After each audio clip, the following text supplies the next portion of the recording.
Well, I don't, I live my life day by day, you know. I don't generally worry about too much. I never spent much time learning the songs. I'll just busk my way through till I pick them up, flying by ear.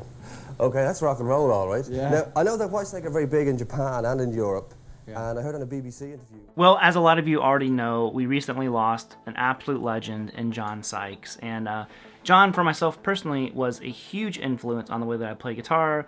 The 1987 Whitesnake album, and of course, the Blue Murder stuff hugely impacted me as a player, and I wanted to pay a little bit of a tribute. Now, there's been some other really good tributes out there. I love seeing so much John Sykes stuff kind of scattered across the guitar community here online, and Leon Todd did a really cool video. He's done a couple videos, I think, on different riffs from Sykes, and loved it. He actually did the riff that I was going to show you guys, Billy from Blue Murder, but just go watch his video if you want to learn that riff.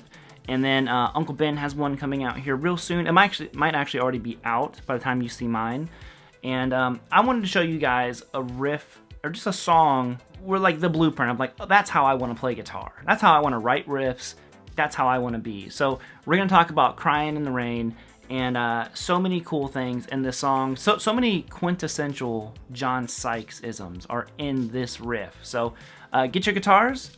Preferably a black Les Paul. I don't have a custom, and this is just a loaner, but you know, just play loud and play ferociously, just like John Sykes did. Let's learn the riffs.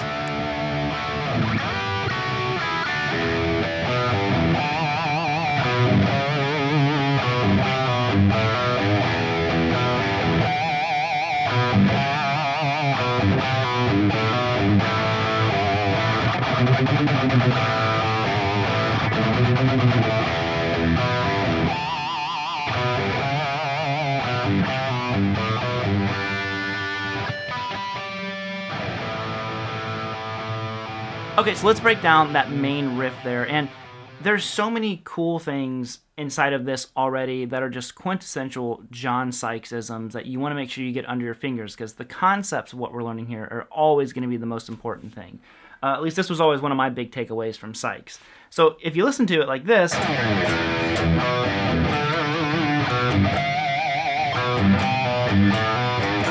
What if I didn't play that with all that attitude and sass and, you know, and fieriness that Sykes had? What if I just did it like this?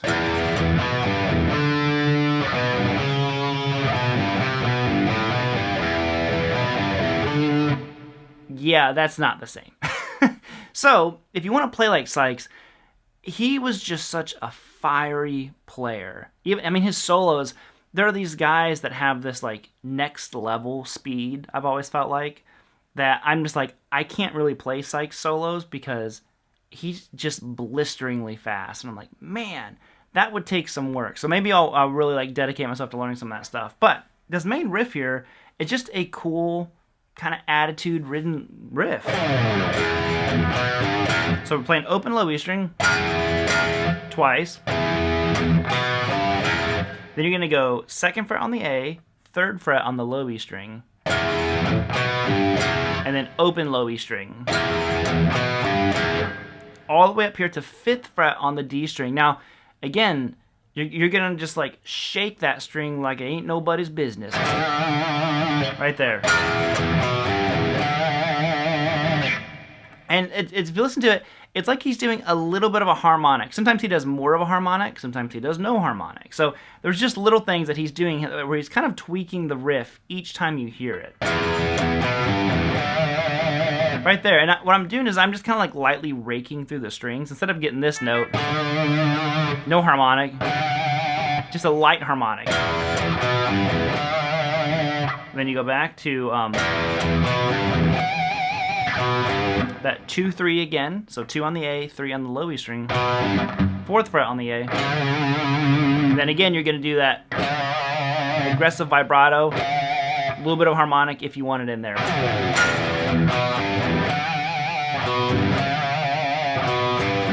2nd fret A, 3rd fret low E string. And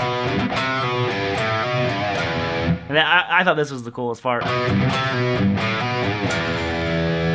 So it's essentially mixing like your kind of like a bluesy number, which this is the Sykes thing, with your your E minor scale. So he's created a hybrid scale.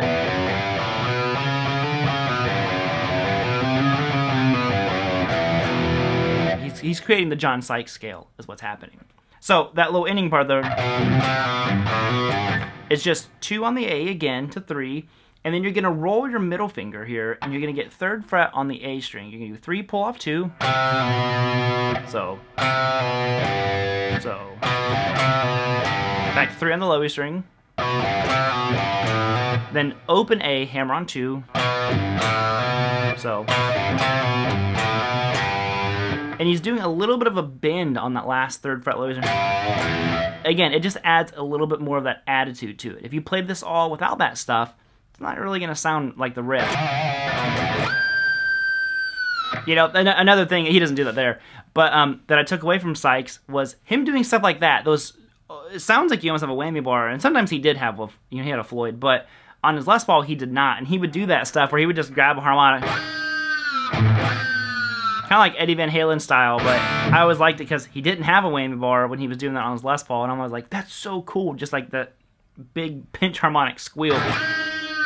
So that's the main riff. Let's hop over to the pre-chorus.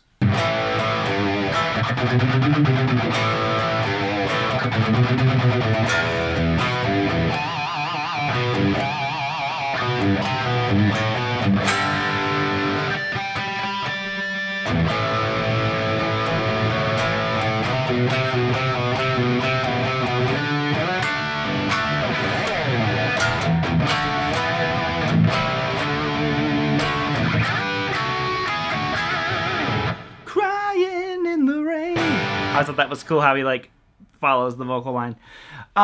So again, this one we're incorporating a lot of blues stuff here.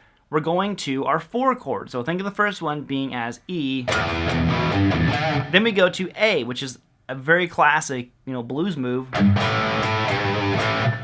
gonna go just a good old A5, 3rd fret low string, and back to A.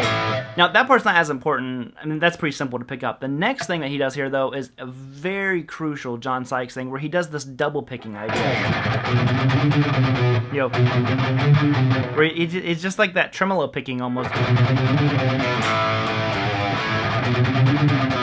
And I'm going 2nd fret on the A string to 3rd to 5th, and walk right back down. One thing I notice here, though, is it's a very, very heavy palm mute. He's not going like this. There's a certain tone you can only get when you really push in with your right hand on the strings. Okay, that's different than, that's just normal palm muting. Pushing in and really digging in with the pick. It has a different tone to it, and that's what Sykes is doing there for sure. Then you do the riff again. He changes the double picking part. It goes open, 2, 3, 2, open. Back to the main riff.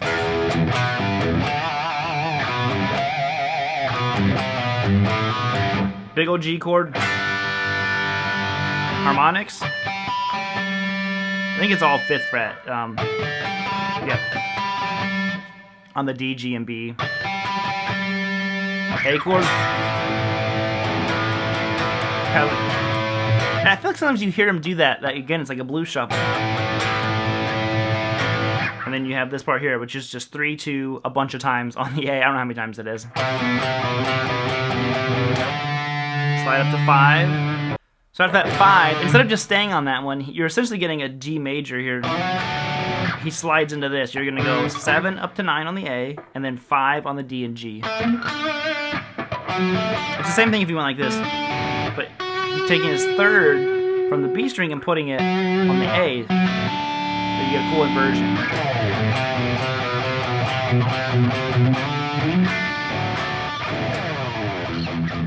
But the final thing I want to show you here is this lick that he does to kick off into the solo. And it's tough to play because, like if you've already played this full song, your hands might be a little bit tired just from the aggression that he has, that he's playing with. And then he does this lick.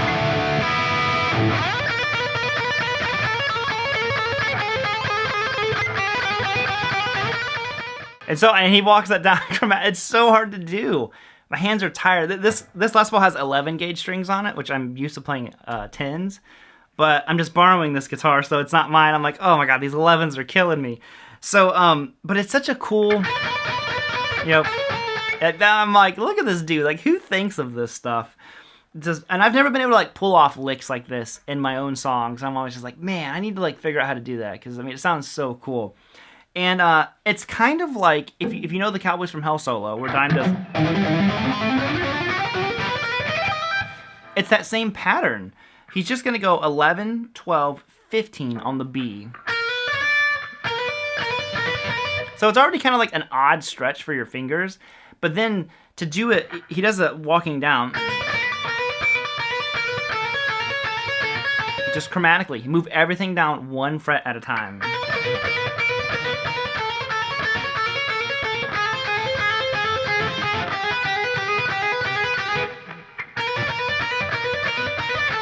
I'm doing all hammer-ons. I think that's what he's doing, but knowing John Sykes, such a beast, he might have been picking everything. Who knows? But from the tone standpoint, I think this is hammer-on.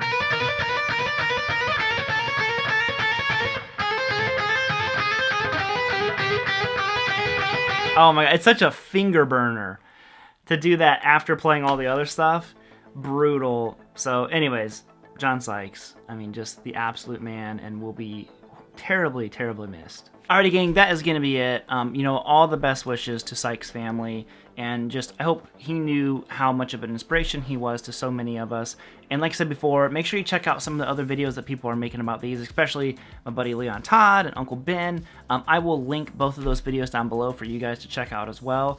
And let's just keep spreading the John Sykes love all over the place, because if you've never really dove into his huge catalog of guitar playing. I wish it was even, huger, but Tigers of Pantang, you have all of his stuff with Thin Lizzy, which is amazing. Of course, the 1987, mega album from Whitesnake, and then the Blue Murder albums, especially the first one. Go listen to the first self-titled Blue Murder album. It was like, you listen to it and you're like, oh, this was like going to be the next Whitesnake album, like the direction that it was headed.